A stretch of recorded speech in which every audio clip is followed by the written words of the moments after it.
You changed your name to Trey Flexing? That's what Trinidad James says, man. Instagram straight flexing, bro. I was flexing.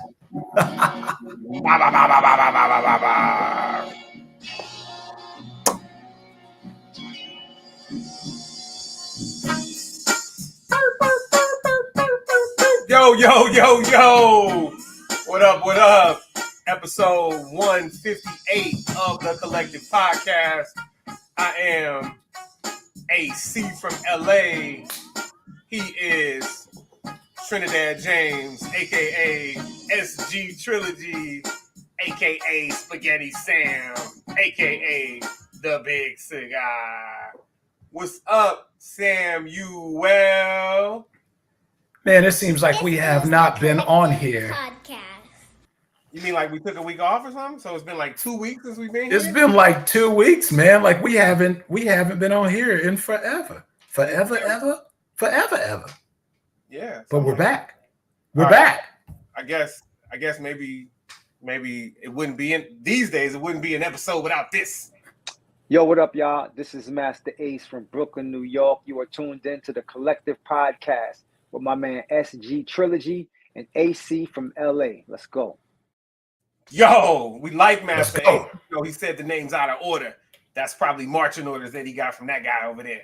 What's up, SG Trilogy in the building? Let me play your drops. Hold on. New SG Trilogy.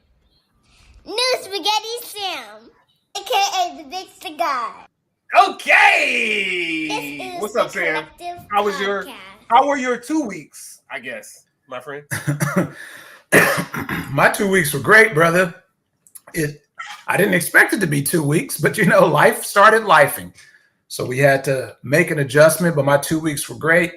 Had a lot of personal victories and some good stuff on the business side. And man, just doing well, brother. What about you? How were your 2 weeks? That's awesome, man. My 2 weeks were absolutely phenomenally amazing. Absolutely phenomenal and amazing. I'm editing that. 2 weeks, great.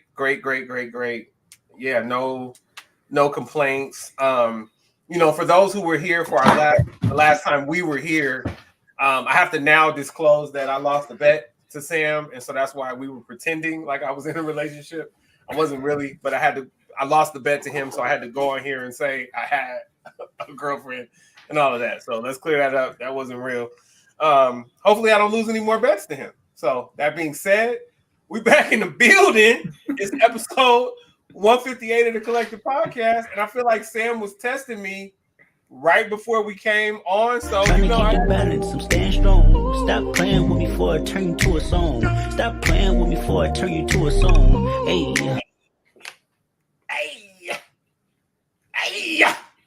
A lot of stuff happened like in the world since we were last here, but I guess we're not gonna talk about it. So 1975. That was a great year. Tell us about your shirt, sir. This shirt here, I think a part of my travels, yes, was when I went to Chicago for the National Association of Black Journalists and picked up this fresh T-shirt here. So 1975 was the date in which the National Association of Black Journalists were founded. So they just celebrated their 49th anniversary, and next year for the conference, it's going to be the big year of 50, in which they will celebrate with the conference in Cleveland next summer, man. So I have a feeling that we'll be in the mix in some form or fashion, AC. Absolutely. And I'll be back with NABJ, and it'll be my 50th year on the planet. So, hey. Shout out to him. 50.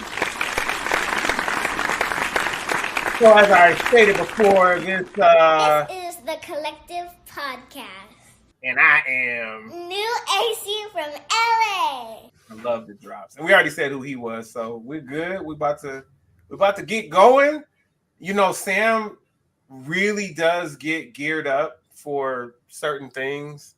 And I mean, he loves for me to talk Tech Talk Now, but I think at this point, probably more than Tech Talk Now, he gets geared up for all things BIG3.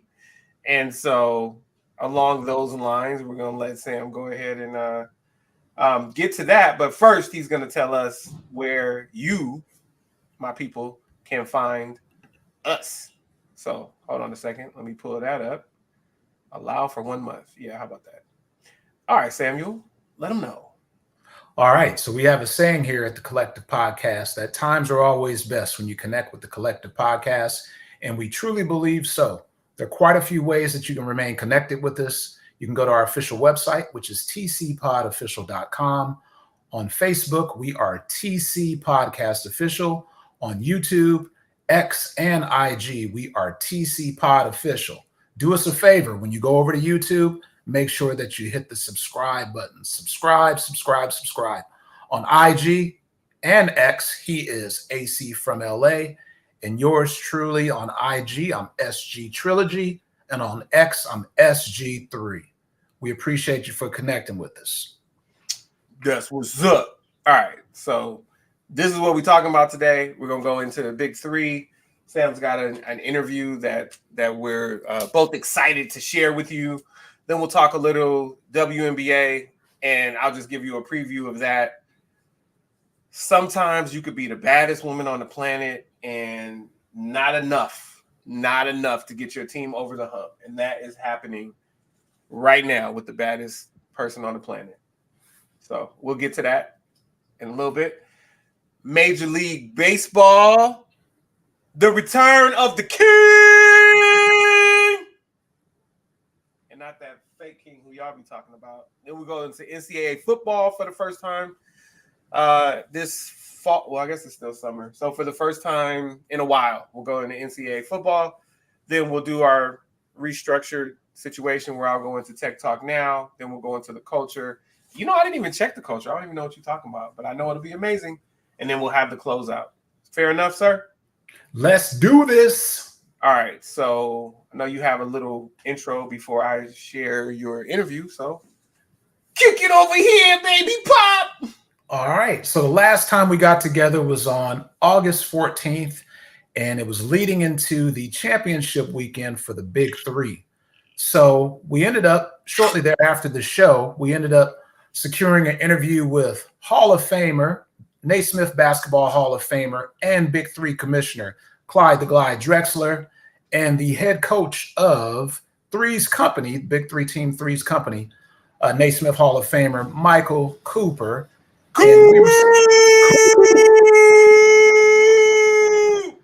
Yes, and Michael Cooper has some great things to say and great banter, which you'll see momentarily.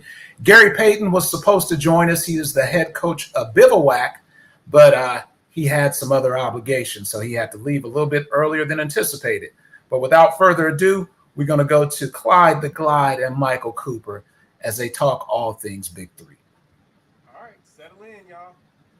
Announcement 3-on-3 at the very high level, coached by Hall of Fame coaches and players. As you see on the screen here, in our championship, we have Gary Payton, Michael Cooper. The reason they're there, they've been winning their whole lives. But all of the Big Three, we got championship Hall of Fame coaches: Lisa Leslie, Julius Erving, George Gervin, Nancy Lieberman, Rick Barry, Charles Oakley, you name it, Rick Mahorn. We got champions everywhere. Steven Jackson, Nick Young. All of our coaches are tremendously successful, and that's why the Big Three is what it is. But can you imagine 7 years ago when Ice Cube and Jeff Quanten started the Big Three? I wonder if they knew how big it would get. It's the best professional basketball in the world, played by the most amazing people who are proven Hall of Famers, and our players play hard. Why? Because we allow hand checking, and they want to win. Every game is geared toward winning. They play for purses and cash prizes, and they get paid game by game. But the Big Three, let me tell you something. In terms of entertainment value for a hoops fan, Ice Cube always has the best entertainers doing songs and timeouts or halftime. And so the Big Three contest is just a place to be. You don't want to miss it. In 7 years, everyone I've invited to come to one of our games, which are played in different cities every weekend for 10 weeks, right? And so it's a true league. And it's been going on for 7 years. Everyone I've ever invited, they have not only enjoyed it, they loved it. They have not missed a game since. So you got to be there. The Big Three is the best basketball in the summer, period, bar none. Bar none. All right, man, you said a lot right there. You said a lot. As a person who has supported the Big Three since day one, and I've had an opportunity to come out with my family and I and watch the games, man, it is intense. And I think the misnomer initially when the Big Three started was these guys are retired. They're not going to have a lot left in the tank. But we're seeing some ball players out there that are still getting it in. And what is that a testament to? You got to remember, our age limit is 22, minimum age. So this is not old man basketball. Coop and I couldn't play in this league. Let me tell you. Nobody over 40 is going to be successful in the Big Three. You got to be young and ready to go. And it is half court. So, which means your stamina level has to be at an all-time high. And so it's the most competitive because you don't have the weak side shot blocker coming to help you. You get beat, you get beat. You got to be tough defensively, and you got to be able to score. If you can't put the ball in the basket, you can't play in the Big Three. And I'd like to add to that, Samuel, a little bit is that, like Clyde said, it's half court. You don't have the luxury of getting beat on one end and then you can run down to the other end and hide for a little bit or rest for a little bit. No, all the action is happening on one end of the court, and that's why it's such a great league. You know, this is my 6th season being in it. Second time I'm playing for a championship, and it's only getting better and better. And I'll say, and I'm kind of privy to this, and, you know, we're missing Gary Payton, the bivouac coach, but Gary knows how I feel, so I'm not going to say anything that I wouldn't say in his face. But you know what? He has probably one of the best teams in here, but we feel that Three's Company is one of the best. So it's going to be a very physical game, a very competitive game, and I'm trying to win. And so is he, because that's what we were about as players. So it's going to be an enjoyable weekend in Boston, of all places. Yeah, exactly. Hey, they're not competitive. Hey, today is Friday. Both of them are ready to go today. Trust me. Look, so I was hoping that GP was going to be here because I needed some of that banter. Because if you look at my name is Samuel Gardner III. So when it comes to who I think is going to win this championship, you can hear some of that in the third. So Three's Company, you need to show up and show out. But no, seriously. Well, you know what? Hey, Gary is ready for you because he's one of the best shit talkers in the game, and he's doing it as a coach now. So, but he had another obligations that he had to do with his team.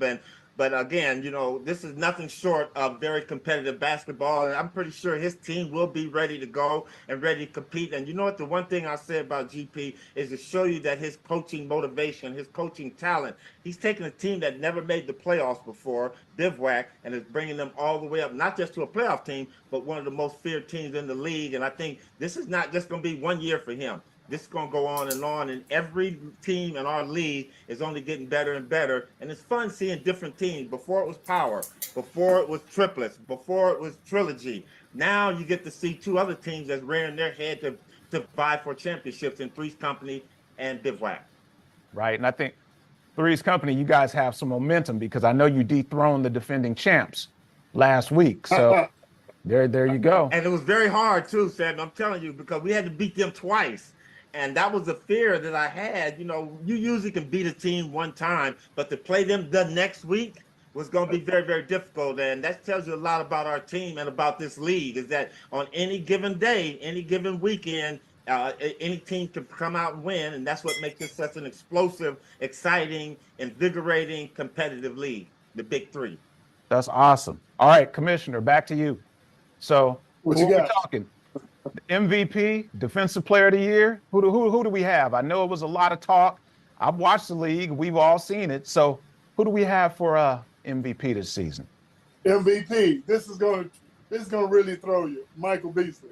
He was a problem for everybody all season long, and it was voted on by the players. So you know, this is the players' vote. And Defensive Player of the Year, Corey Brewer. So you got 6'10", Michael Beasley. Corey Brewer for defensive player. The Big Three has the best players in the world. Trust me. In a half-court setting, these guys are every bit as good as they ever were. This is not old man basketball. This is just great basketball. And, you know, our minimum age, as I said earlier, is 22 years of age. So we got young guys. We got guys who've been around. But we got guys, more importantly, who can still play this game.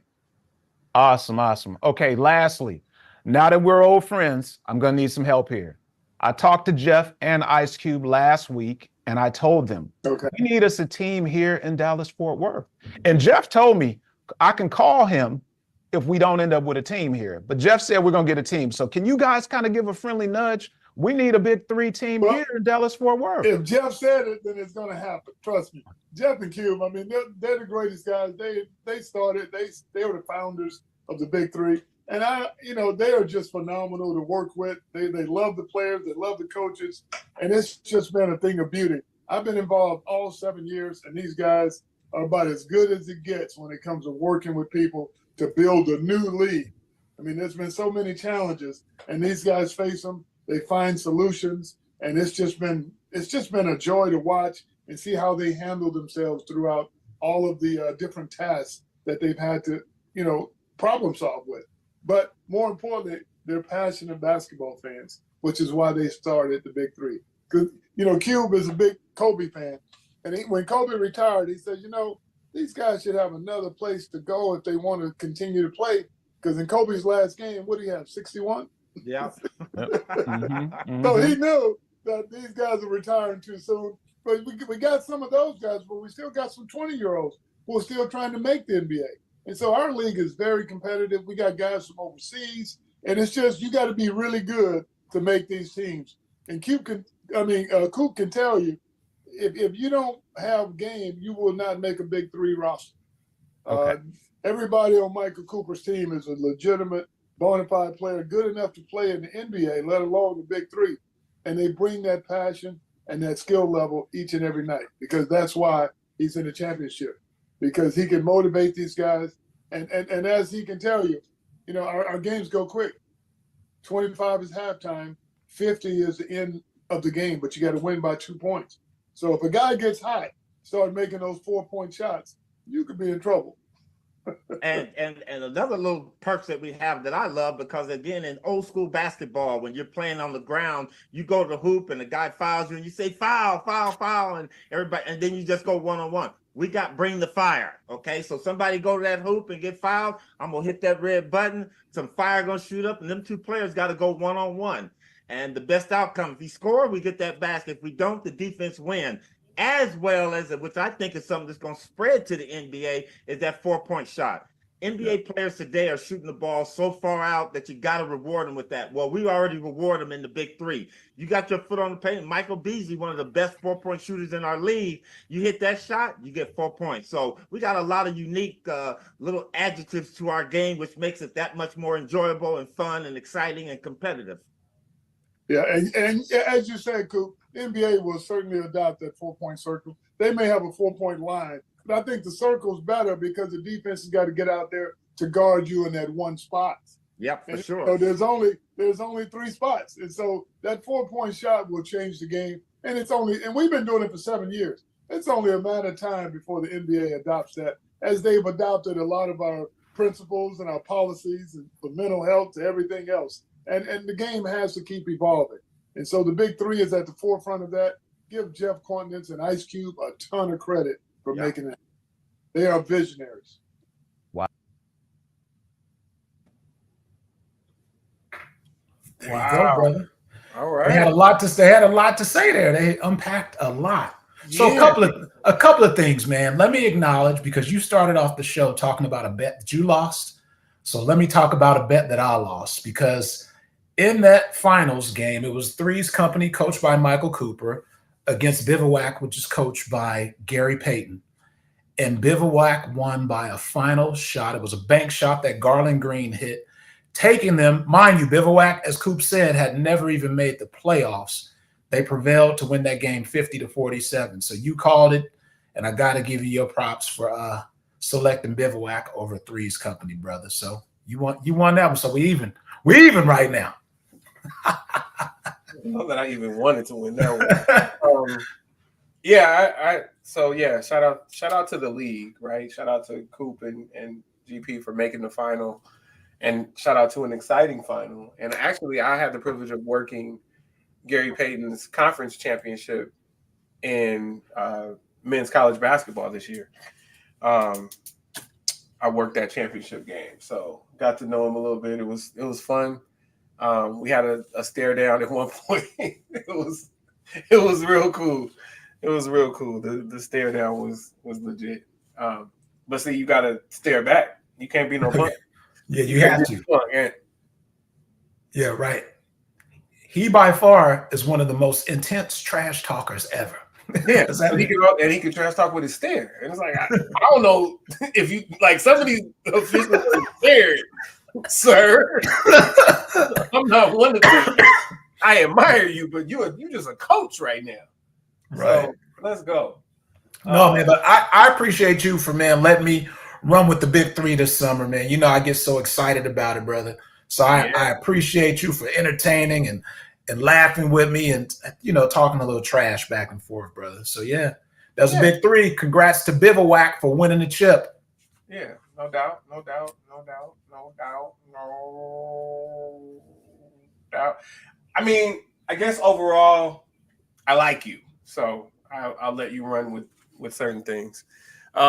Let's get Ace Hood one more time. Universal shift, I'm in the groove. A celebrity do not mean integrity, you fool. I'm a good man, shake your hand, firm grip rule.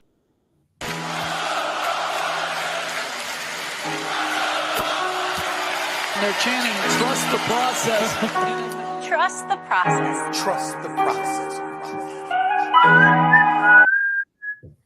Man, I just love it. I love it. I love it. All right, man. You done with the big three for now? Yeah, man, we wrapped it up. All right, big three's a wrap. So let's get into the W. The W. The great Asia, anybody could get it. Wilson had 40 plus last night points, 42 points. She is the fourth player in WNBA history to have 3 or more 40-point games. And it wasn't enough. It wasn't enough last night. And so when we get into the power rankings, Minnesota is the hottest team in the league, but New York is still on top. They're number 1 in the power rankings. Minnesota is number 2, right behind. And so there was no movement.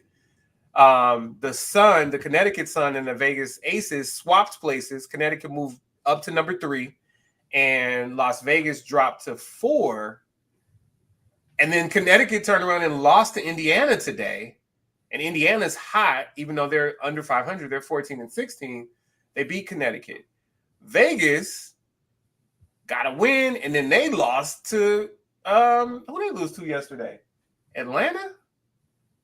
No. Vegas? I thought they lost to the Wings. Didn't they lose to the Wings? Dallas. Yeah, they lost to Dallas. That's right. Atlanta put my girl, Alicia Gray. Her team cannot buy a win right now. Yeah, the Aces lost to Dallas. And on the one hand, you want to say it's embarrassing, but then again, this is the WNBA. Great players abound. And guess what? Dallas put together a complete effort and won that game in the last minute. Indiana coming in at number 5, and then they strengthened that with the win over Connecticut today. Seattle, number 6, and they're up from 7 to 6. Phoenix dropped from 6 to 7. And then the Atlanta Dream, like I said, on the struggle bus right now, they round out the top 8. And then just under Angel Reese and the Sky coming in at number 9. Yeah, that's who the Aces beat. They beat the Sky the other day. Asia had 30 plus and 19 rebounds. And then Angel Reese turned around and had 22 rebounds in that game in a losing effort. The Mystics at number 10. So that's what's up in the W. You never know. It looks like Indiana's going to make the playoffs. Chicago's been right there for most of the season. They've been like either right above Indiana or right behind them. And right now it's that same thing. Indiana's at 7 and Chicago's at 8. They're both seemingly dangerous, but Indiana is much more dangerous than Chicago. So right now, if the season ended right now, Indiana would go to Connecticut, and they just beat them today, but that would be the first round for them, and Chicago would go to New York. Right now, because Vegas lost those 2 games to Minnesota and then messed around and lost to Dallas, they've now dropped back behind Seattle. And so Seattle right now would host the Aces in the first round, and Minnesota would host Phoenix. Now, Atlanta, I told you they're struggling, but they're only a game behind Chicago for that final slot. So, again, we will see how it goes in the W. Do you have anything else for the W before I get on to Major League Baseball? No, I don't. But I wanted to acknowledge, because I know that didn't the all WNBA teams, weren't those announced? Did you already do those a little while ago? Because I thought I saw that those were announced. All first team for WNBA and all second team. No, that's all speculation. It's too early. Okay, so it's okay. Got it. Yeah, so yeah, what you saw was this is who they feel.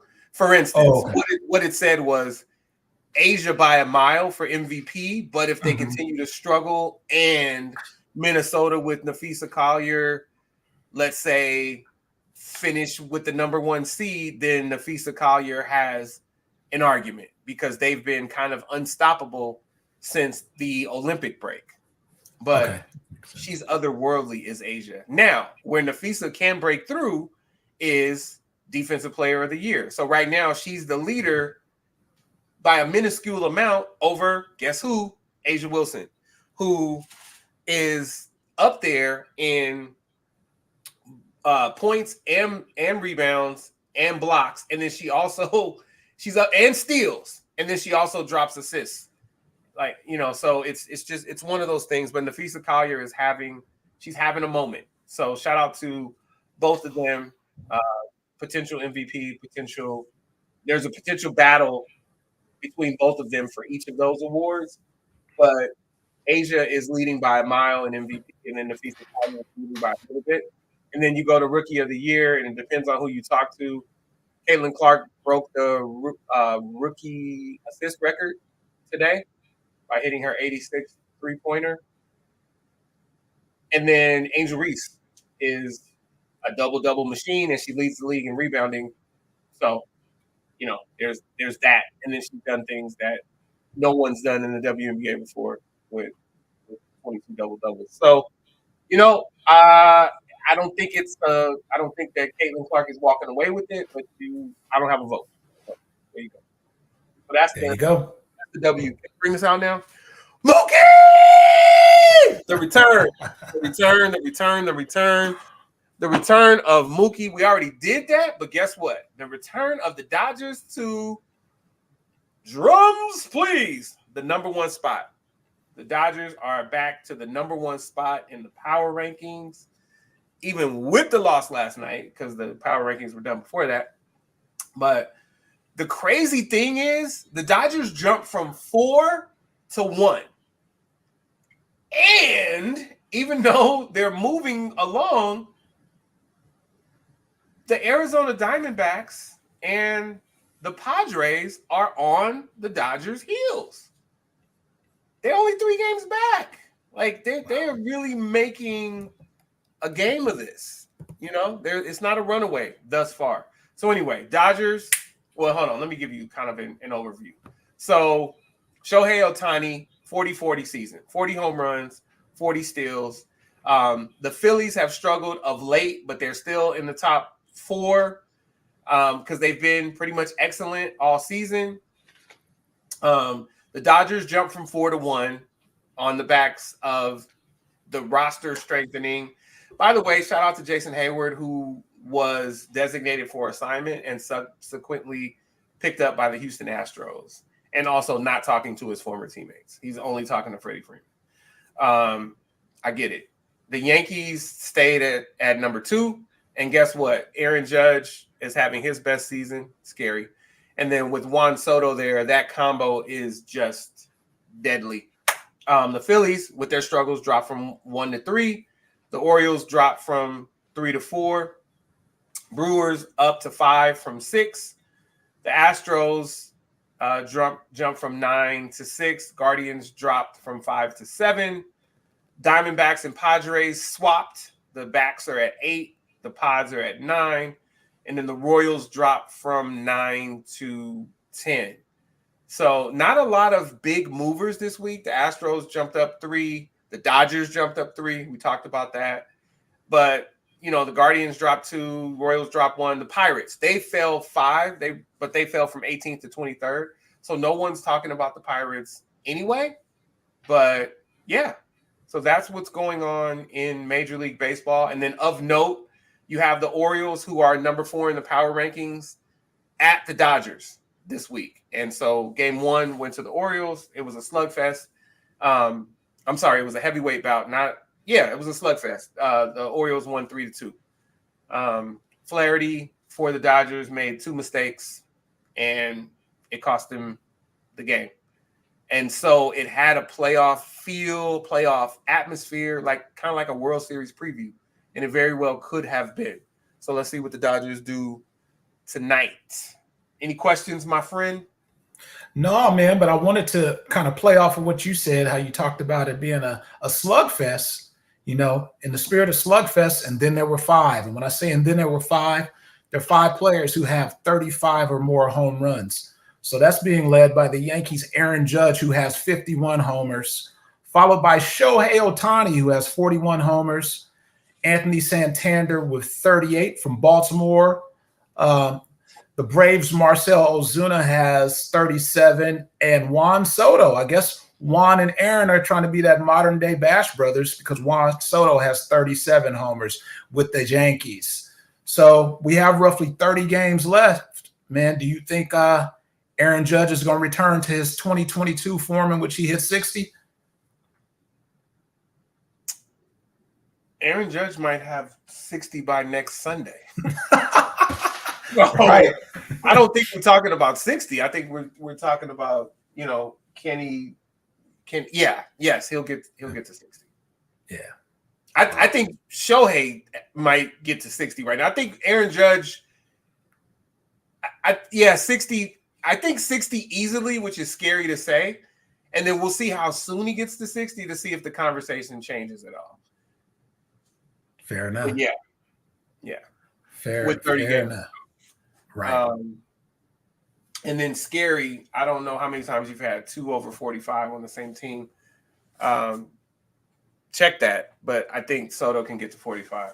So he's at 37 with 30 games left. Yeah, it's kind of scary. It's kind of scary. All so right, man, that's that was that. So I almost wore my UCLA polo today, but I didn't, just to get ready for our first game in football in the Big Ten, right? So it's not a Big Ten game. We're playing Hawaii, but it's our first game in the Big Ten. But before we get to that, I just want to say shout out to the Bruin women's soccer team, which are favored to win the Big Ten. So it's nice to have a squad go over. Well, UCLA women's basketball will not be favored to win the Big Ten because SC will be. It's crazy to say SC and UCLA in the Big Ten. But they will be they probably would be second. They'll probably be chosen second in the Big Ten behind SC. But women's soccer favored to win the Big Ten. Just want to say that. But I'll let you kick off college football, probably for the first and last time. Go ahead. All right. So we're kicking off college football. So last weekend, the big game of the weekend was played at Aviva Stadium in Ireland with nearly 50,000 tickets sold. The game was sold out, and we had the number 10 Florida State University Seminoles against the unranked Georgia Tech Yellow Jackets. And the Seminoles actually seemed like they didn't know the Yellow Jackets were going to show up to play. So the Yellow Jackets ended up being victorious in said game. Final score was 24-21. And that's definitely not the way that Florida State wanted to start the season, especially after feeling that they were shunned last season due to their, what did they have, undefeated season last year. And they thought that they deserved some postseason play to fight for the national championship, but it didn't work out that way. And Georgia Tech came out week 1 victorious. From there, man, you had anything there? No, but since you paused, Zach Hunter said, shout out to Deshaun Foster, UCLA alum, who is the new UCLA head football coach. So shout out to Zach Hunter and shout out to Deshaun Foster. All right, go ahead. There you go. From there, we're going to head over to some HBCU football, in which we had the Florida A&M Rattlers against the Norfolk State Spartans. And this was in the MEAC SWAC Challenge. And I used to be there you go. I used to be in the MEAC. Used to be in the MEAC. And so the MEAC came and had a lot of swag. The SWAC came and had a lot of swag. And FAMU was actually ranked number 25 in 1AA play, but Norfolk State didn't care anything about that for the majority of the game. Norfolk State was taking it to them, and FAM just pulled it off at the end with the 24-23 victory. So nice national television audience for some FAMU Norfolk State, and a nice little battle of the bands at halftime. So I just got a text, and so it's kind of fun. I didn't really get a text. It's kind of funny. Like Sam's from here being Southern California, but Sam has country twang, right? Sam's lived all over the place, the North, the South. Like Sam's lived all over the place. But what's funny is you could tell he's an outsider when he says the name of that school, because he says it like an outsider. And with my time in the MEAC, I know how to say it not like an outsider. So it's really interesting. FAM. You talking FAM or not that. That's, FAM. Yeah, you like, and you have to know how to say that. So you got that one. Yeah. But you say Norfolk State, and it's Norfolk State if you're an insider. So it's not a bad thing, though. I'm just saying, like, I haven't lived everywhere, but I've been a couple places, and I just like you can't say Louisville, it's like Louisville, right? So Norfolk State. I'm just sharing with you. Don't you want to get better? Yeah, I want to get better. Just like you can't say Illinois. You can't say Illinois. Well, yeah, you literally can't say Illinois. Nobody should be saying Illinois. And by the way, when we say should have, for those of you out there, it's not should space OF. It's should apostrophe VE, like should have, not should of, because should of doesn't make any sense. Okay, I just had to get that off my chest because I saw that 3 times today. Well, one place I haven't lived in the mountain time zone, and I won't be living in mountain anytime soon. So there we go. Wow! USG trilogy. Wow! New Spaghetti Sam, aka the Big Cigar. Sam over here shooting. I'll drink to that. Yeah, he gotta catch his voice. Catch his voice over here. Give you your little digital thing.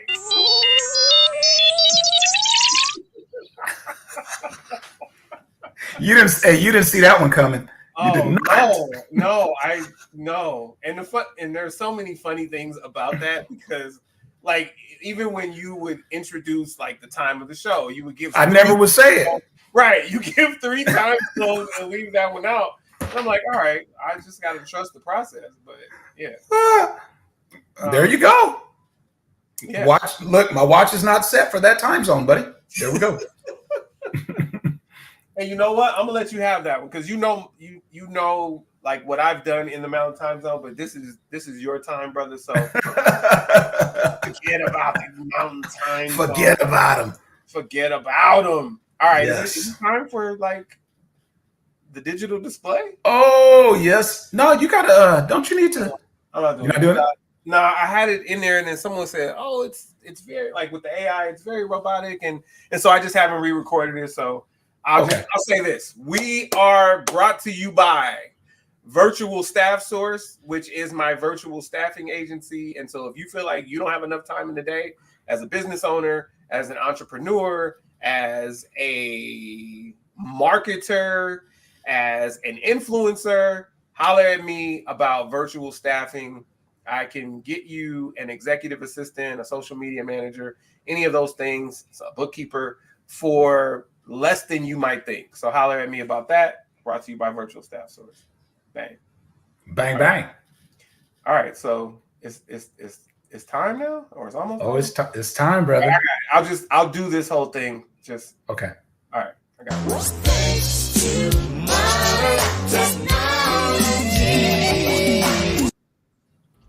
This is Tech Talk Now.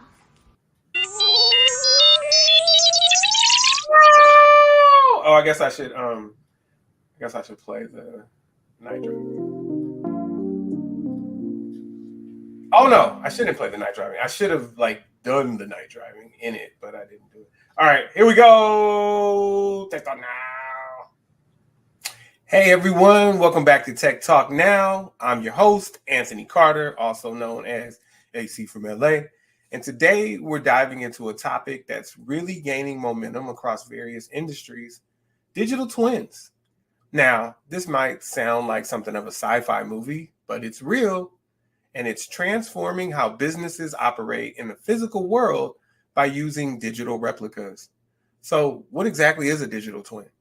In simple terms, it's an exact digital replica of a physical object, system, or even an entire environment.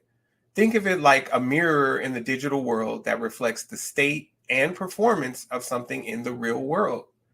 But it's more than just a static image. It's dynamic, continuously updated with real-time data, and it allows for simulation, monitoring, and optimization. Let's start with the manufacturing sector, where digital twins are really making a splash. Imagine a factory where every machine, every assembly line has a digital counterpart. This digital twin is consistently fed data from sensors on the actual equipment. Now, why is this a big deal? Because it allows engineers to run simulations on the twin before making any real-world changes. They can tweak settings, test out new processes, or predict maintenance needs, all without interrupting production. This not only saves time and money, but also minimizes the risk of errors and downtime. But manufacturing is just the beginning. Take urban planning, for example. Cities like Singapore are already using digital twins to create virtual models of entire neighborhoods. These models help city planners simulate traffic patterns, energy usage, and even the impact of future construction projects. By analyzing this data, they can make more informed decisions that lead to more efficient and sustainable urban environments. Imagine being able to visualize how a new skyscraper would cast shadows or how rerouting traffic would affect congestion, all before a single brick is laid. The healthcare industry is another area where digital twins are starting to have a significant impact.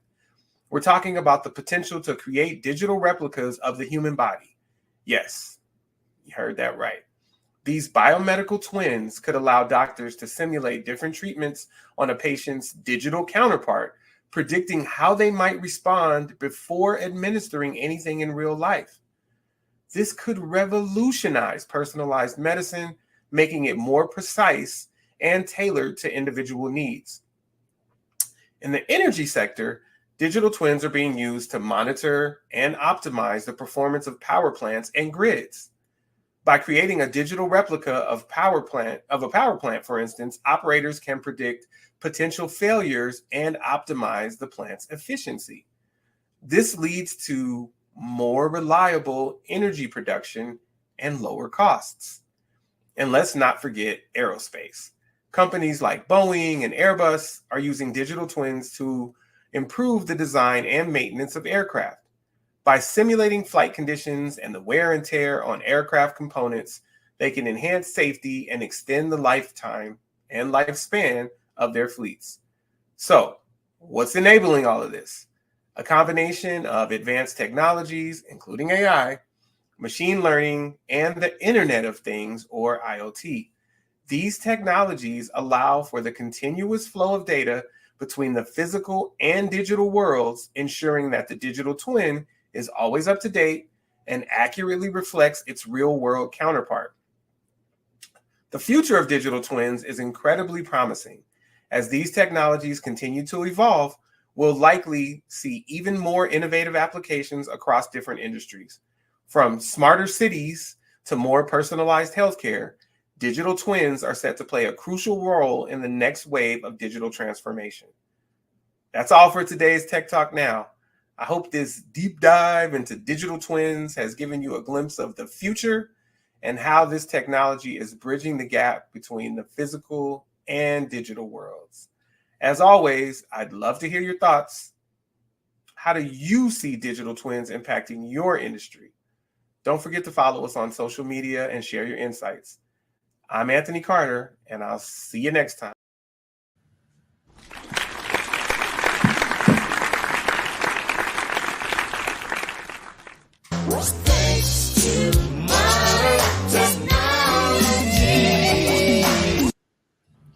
This is Tech Talk Now. Oh yeah, my hands weren't wide enough. What's up, brother? What's up, brother? What's up? You hit it out the park yet again, brother. Look, I realized the 2 weeks we were off because I went back and watched some old Tech Talk Now just so I could get the the Tech Talk Now feel. Yeah, so I'm like, I'm glad that we are back in the mix and that you can drop some fire with Tech Talk Now, brother. Well, I appreciate that. Shout out to my mom, Judy Carter, who's in the building. Mom Duke's in the building. Shout out to Mama Jason. Carter. Yep. Yeah, thank you for that, brother. I appreciate that. I appreciate that you went back and watched some archived episodes of Tech Talk Now. You got me before I can get you because I was going to hit Avalanche earlier. Right, well. By the way, before you get started, I just want to say Big Lotto back in the building. I know that you're not a fan of Lotto, but Lotto's got a new project, and she's got one song on there featuring Mariah the Scientist, who is the current GOAT, and Coco Jones, who is the GOAT adjacent. So there you go. Oh, here we go. JC in the building. So I just want to shout out Lotto before the culture officially begins. No, you're part of the culture, brother. So that goes into the culture. You don't want to talk about Lotto, dude. I already know. Man, look, I respect your ear. You've put me on some good music. So although I typically don't bring up Lotto, Big Lotto. There you go. Yeah, I think Big Mama, which is one of her songs, is a comedy show. But outside of that, I really do like the project. But the one you about to talk about, yeah, I'm okay. My mom's still. Can you shout my mom out? Mom is the best. Mama Carter is the best. So she comes in with the yay, giving us the championship trophy, the bravo, the cheers. That's what I'm talking about. Cheers to you, Mama. You are appreciated. We love you. Mom shows up and shows out. That's what I'm talking about. So then you're gonna make me. Oh, I already know. You better. You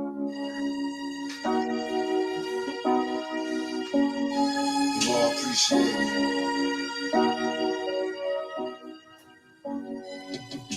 Yeah. Shout out to my mom. Shout out to Tupac. All right, brother. I'm gonna introduce you real quick. We already have the banner up, and I'm about to give you. Oh, you said it was low, and I didn't redo it. So, this is low, right? Yeah, that's low. All right. Notice I said we. It's not just me. I'm what the culture feeling.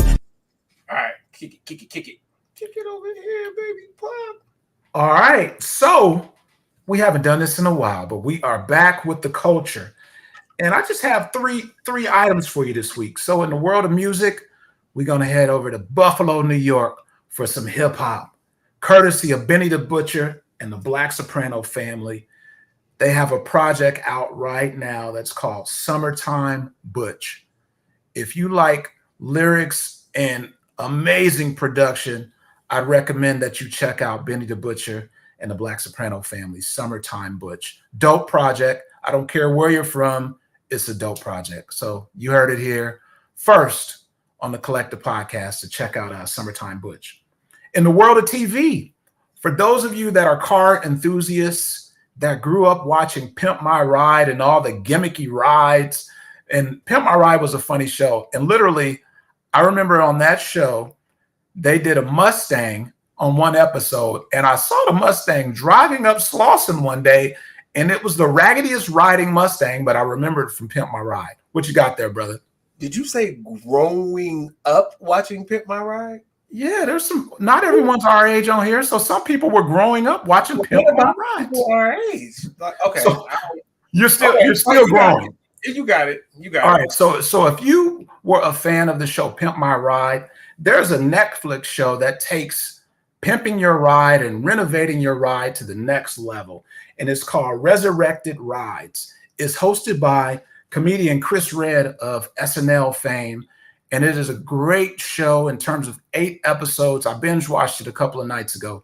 8 episodes of them taking vehicles that are on their last leg and revitalizing them and giving them life from top to bottom, not just the cosmetics, but engines, you name it, frames. So great show for those car enthusiasts that like some fun, comical moments when it comes to renovating vehicles. I'd say check out Resurrected Rides on Netflix. And then lastly, we talked about this movie a few episodes ago, 1992, starring Tyrese Gibson. Well, that movie's finally about to drop, and it drops on this upcoming Friday, the 30th.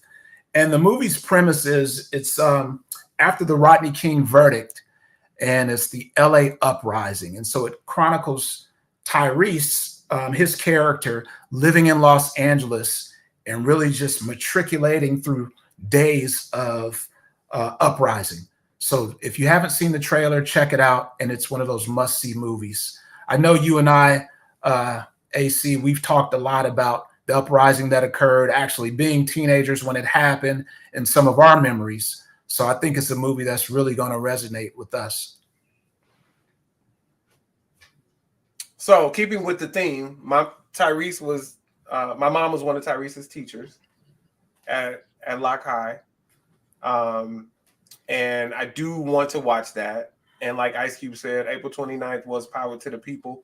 That's April 29th, 1992.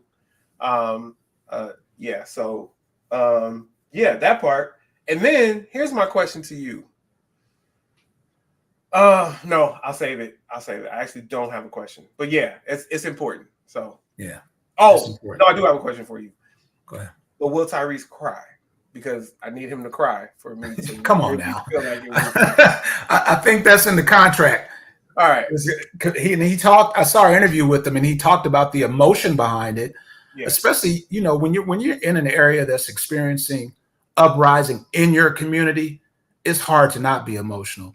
I remember when it happened. My dad and we jumped in the car, had the big video camera, and I'm recording, and we were riding all around LA, just capturing some of what happened. And until that point, I hadn't seen that like in real time. You saw old stuff of like the Watts riots and things that happened in Detroit and Chicago, other cities that had uprisings, but I hadn't experienced that.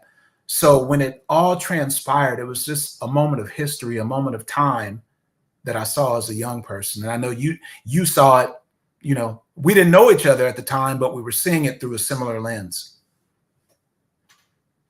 Yeah, absolutely. And much like you, I got in the car with my sister, and I was driving, so she had the video camera. And so I have the VHS tapes downstairs. I don't know what to do with them, but yeah, like it was wild. Like it jumps out to me, like looking at the cleaners. I think that was the main thing that I saw, people like pulling those clothes out. Yeah, it was a time, man. It was definitely a time. So yeah, man. All right. Yeah. All right, brother. That's the culture. Oh, well, I got one more for the culture. So this is 11 years old, but this just never stops being funny. So there's a show called The Breakfast Club, which is on 105.1 out of New York, and it's DJ Envy, Angela Yee, and Charlamagne the God. Now, see, I almost messed it up because this guy Webby messed it up a trillion times. And this was sent to me again today. I haven't seen it in years, and I've watched it probably 10 times today. So just want to give you guys a little bit of fun right now in the culture. It's still absolutely culture related, but enjoy.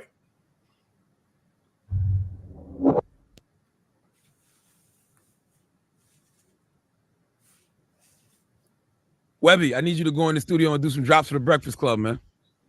DJ Envy, Angela Yee, Charlamagne the God. You already know what it is. Thank you. DJ Envy, Angela G, and Sally May McGuire. Let me read that part. God damn, girl. Y'all got some names on that now. What up? You already know who it is. It's me, Webby the Tree, fam, Young Savage, Sweet Jones Jr. Doing what I do, and I'm doing it with my girl, DJ Envy, Angela Yee. Hold on. DJ Envy, Angela Yee, and Charlotte McGay. Man, hold up. Oh, Charlemagne. DJ Envy, Angela Yee, and Charlemagne, the God. DJ Lee. Hold up. DJ Envy, Angela Lee, and Charlemagne McGain. What up? You already know who it is. It's me, Webby the Tree, fam, Young Savage, Sweet Jones, and you rocking with DJ Envy, Angela Yee, and Charlotte your mate. I don't think I'll never be able to say that right now. Charlemagne. Hold on, say it one more time. Charlemagne the God. Charlemagne the God. Who that is? The asshole. Come on, you ready? Let's do it.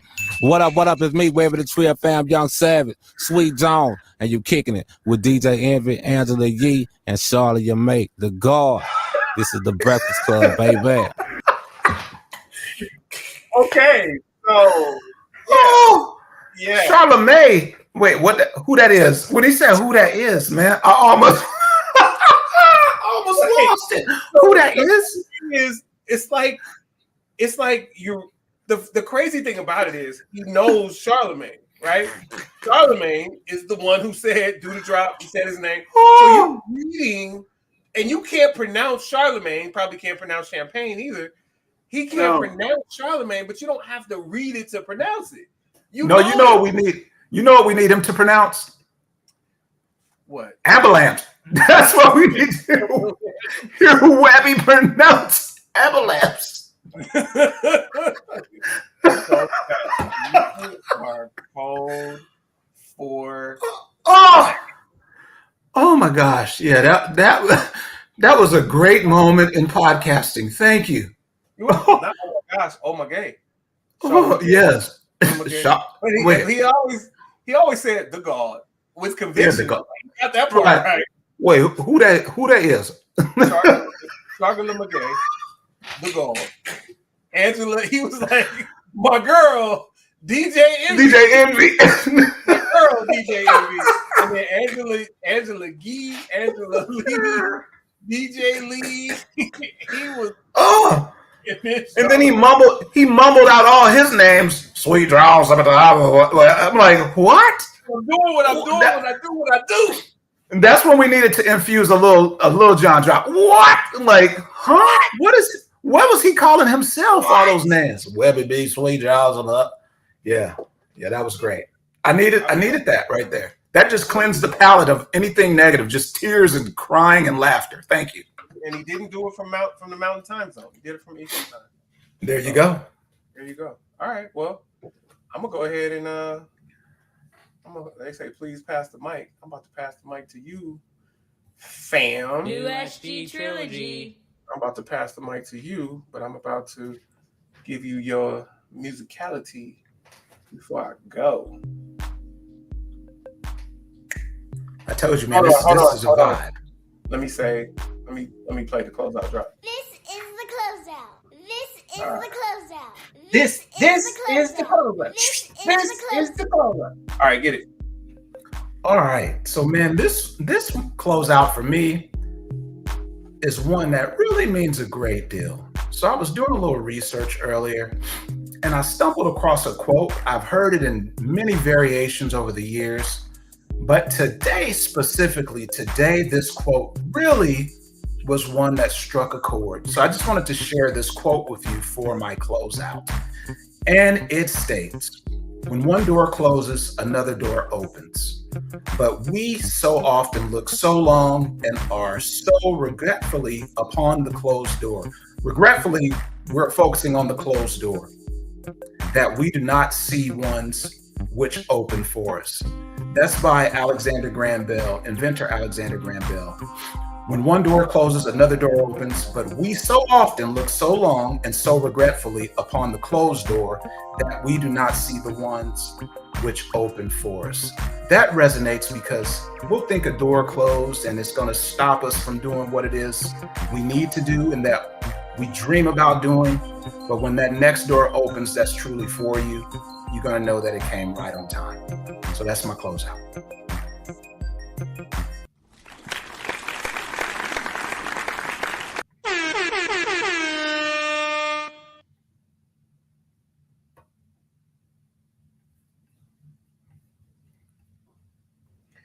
That was wonderful. Thank you, brother. So before I go into mine, I just want to say shout out to all of our first-time viewers, our last-time viewers, and everybody in between. Shout out to our first-time listeners, our last-time listeners, and everybody in between. We absolutely appreciate you. That being said, I will now go into my closeout. New AC from LA. Go into mine. So, yeah, just want to say thank you again. I'm grateful for my people. You know, my mom, my sister, my dad, my daughter's mom, special someone in my life. Like I think that people are important. My brother Sam over there, his wife, my sister, you know, just I appreciate my people. And since Sam is talking about quotes, I have one for you from the late great John Lewis. If you're not hopeful and optimistic, then you just give up. You have to take the long, hard look and just believe that if you're consistent, you will succeed. And it's amazing because you can apply that to so many aspects. You can apply that to so many aspects of life. It can be work, relationships, business, sports, friendships, your interactions with random people. And it's important to just keep at it if it matters to you. If it doesn't matter to you, then, you know, you don't have to apply yourself and keep going. But if it does matter to you, I feel like it's a great lesson. So I thought it was appropriate to share. So love on your people separately. Love on your people. Let them know that you love them. Remember that you don't have to love everybody, even if they're in your family. You don't have to love them. And protect your peace at all costs. So if people are not treating you right, stand up for yourself if you can. And if you can't stand up for yourself, then remove yourself from the situation. It is okay. Just know that it is okay. And if you are experiencing trauma and don't know who to turn to, please try to get help. Just try to get help from someone you don't know. There are plenty of hotlines out there for you to dial into that will absolutely give you help immediately. All right? That's what I got. I'm going to ask Sam to mute his hot mic next time. Oh, thanks, Sam. I'm going to ask him to mute his hot mic next time. I'm closing out because he's over there like, I don't know, did you let your dog loose? The dog boxing with the microphone? I don't know. I'm like, like, oh man, I feel like I gave you a nice little runway. No, I'm just kidding. Hey man, listen, that's SG Trilogy over there. You want to do it? I got there before you. Coming? Let's go. Come on, man. We got to get it right. Let's go. Well, I was waiting on you. Why you? Okay. Okay. So are you on tape delay? Man, look, be happy that my internet is back.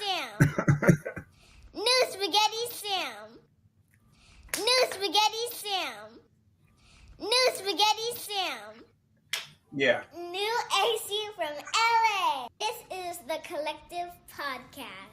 All right, brother. Let's get on up out of here. Thank you guys for tuning in. We appreciate you. We will see you next Wednesday.